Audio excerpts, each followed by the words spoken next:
13th January 2022. The topic for today's devotional is titled, From Sinking to Singing. Our text is taken from the book of Psalm chapter 13, verses 1 to 6. To the chief musician, a psalm of David. How long wilt thou forget me, O Lord? Forever. How long wilt thou hide thy face from me? How long shall I take counsel in my soul, having sorrow in my heart daily? How long shall mine enemy be exalted over me? Consider and hear me, O Lord my God. Lighten mine eyes, lest I sleep the sleep of death, lest mine enemy say, I have prevailed against him, and those that trouble me rejoice when I am moved. But I have trusted in thy mercy, my heart shall rejoice in thy salvation. I will sing unto the Lord, because he hath dealt bountifully with me. Key verse. I will sing unto the Lord, because he hath dealt bountifully with me. Psalm chapter 13, verse 6. The Duke of Wellington, the British military leader who defeated Napoleon at Waterloo, was not an easy man to serve. He was not one to shower his subordinates with compliments. Yet even Wellington realized that his methods left something to be desired. In his old age, a young lady asked him what he would do differently if he had his life to live all over again. Wellington thought for a moment and then replied, I'd give more praise. The psalmist was in deep sorrow for a number of reasons. At a point, he believed he was forsaken by God and thought God was not concerned about him anymore.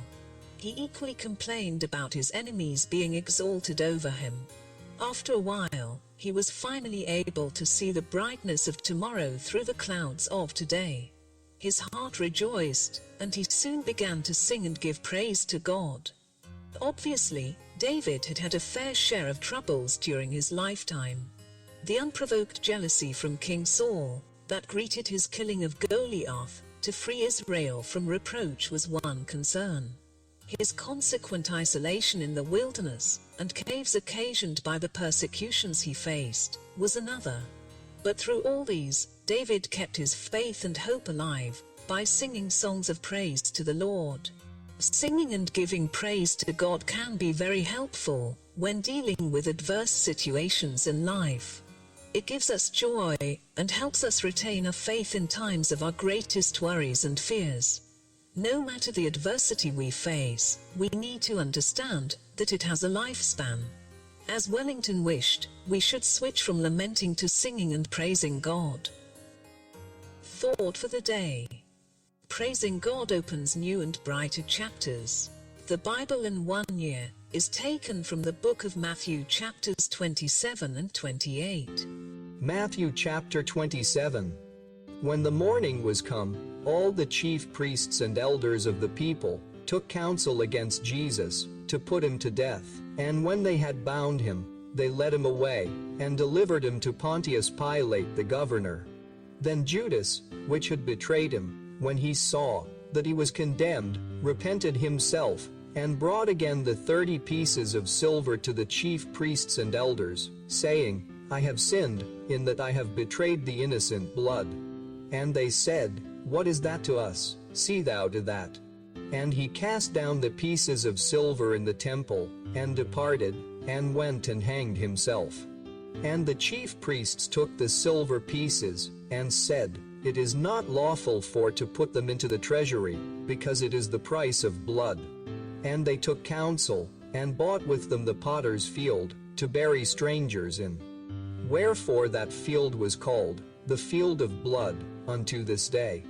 Then was fulfilled that which was spoken by Jeremy the prophet, saying, And they took the 30 pieces of silver, the price of him that was valued, whom they of the children of Israel did value, and gave them for the potter's field, as the Lord appointed me. And Jesus stood before the governor, and the governor asked him, saying, Art thou the King of the Jews? And Jesus said unto him, Thou sayest. And when he was accused of the chief priests and elders, he answered nothing. Then said Pilate unto him, Hearest thou not how many things they witness against thee? And he answered him to never a word, insomuch that the governor marveled greatly. Now at that feast the governor was wont to release unto the people a prisoner, whom they would. And they had then a notable prisoner, called Barabbas. Therefore when they were gathered together, Pilate said unto them, Whom will ye, that I release unto you? Barabbas, or Jesus which is called Christ? For he knew that for envy they had delivered him. When he was set down on the judgment seat, his wife sent unto him, saying, Have thou nothing to do with that just man, for I have suffered many things this day in a dream because of him. But the chief priests and elders persuaded the multitude, that they should ask Barabbas, and destroy Jesus. The governor answered and said unto them, Whether of the twain will ye, that I release unto you? They said, Barabbas. Pilate saith unto them, What shall I do then with Jesus which is called Christ? They all say unto him, Let him be crucified. And the governor said, Why, what evil hath he done? But they cried out the more, saying, Let him be crucified. When Pilate saw that he could prevail nothing, but that rather a tumult was made, he took water, and washed his hands before the multitude, saying, I am innocent of the blood of this just person, see ye to it. Then answered all the people, and said, His blood be on us, and on our children. Then released he Barabbas unto them, and when he had scourged Jesus, he delivered him to be crucified. Then the soldiers of the governor took Jesus into the common hall, and gathered unto him the whole band of soldiers. And they stripped him, and put on him a scarlet robe. And when they had platted a crown of thorns, they put it upon his head, and a reed in his right hand. And they bowed the knee before him, and mocked him, saying, Hail, King of the Jews! And they spit upon him, and took the reed, and smote him on the head. And after that they had mocked him, they took the robe off from him, and put his own raiment on him, and led him away to crucify him. And as they came out, they found a man of Cyrene, Simon by name. Him they compelled to bear his cross. And when they were come unto a place called Golgotha, that is to say, a place of a skull, they gave him vinegar to drink mingled with gall, and when he had tasted thereof, he would not drink.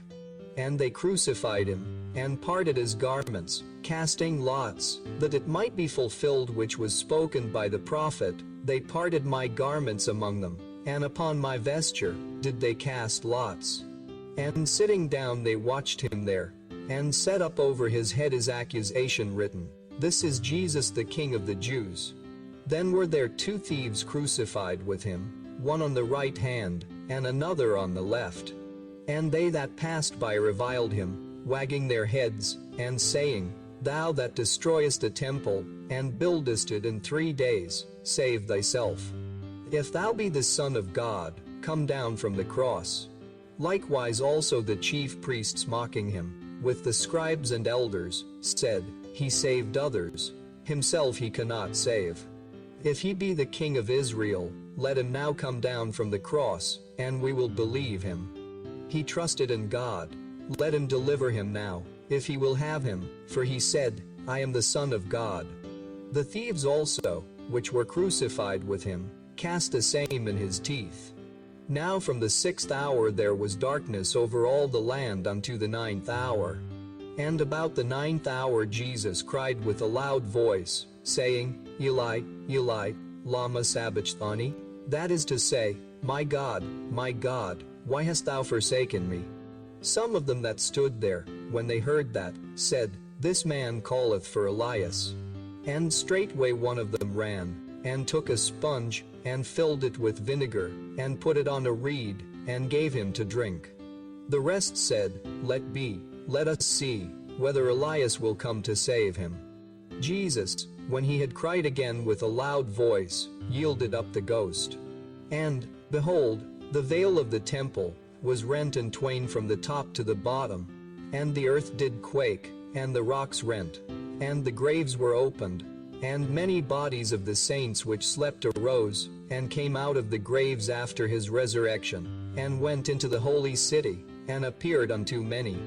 Now when the centurion, and they that were with him, watching Jesus, saw the earthquake, and those things that were done, they feared greatly, saying, Truly this was the Son of God.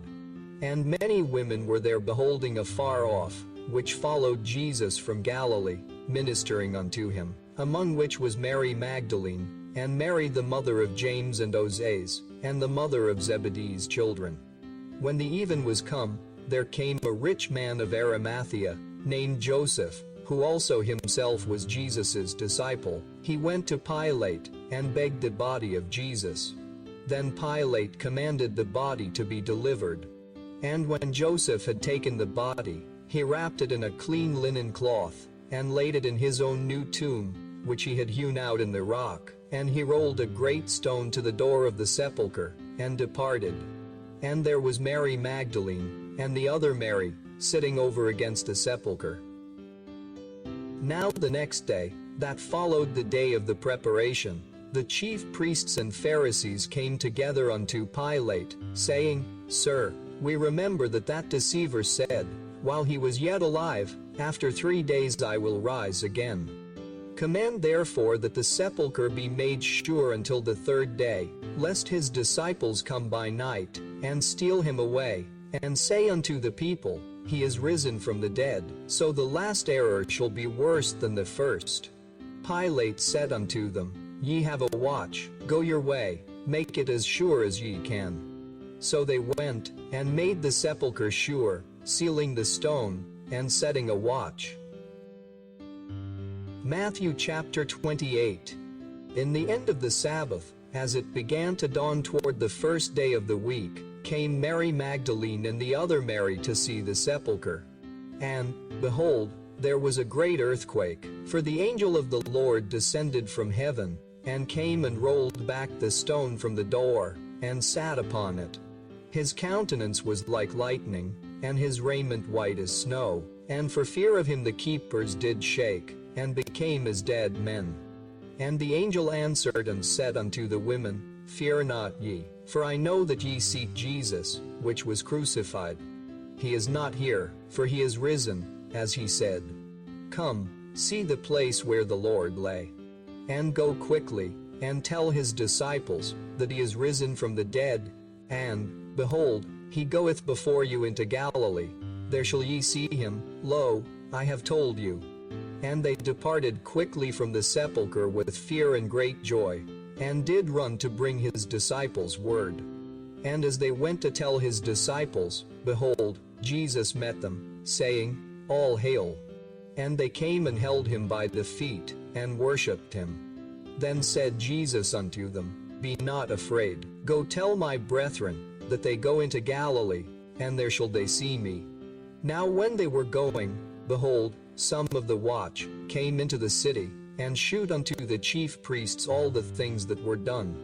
And when they were assembled with the elders, and had taken counsel, they gave large money unto the soldiers, saying, Say ye, his disciples came by night, and stole him away while we slept. And if this come to the governor's ears, we will persuade him, and secure you.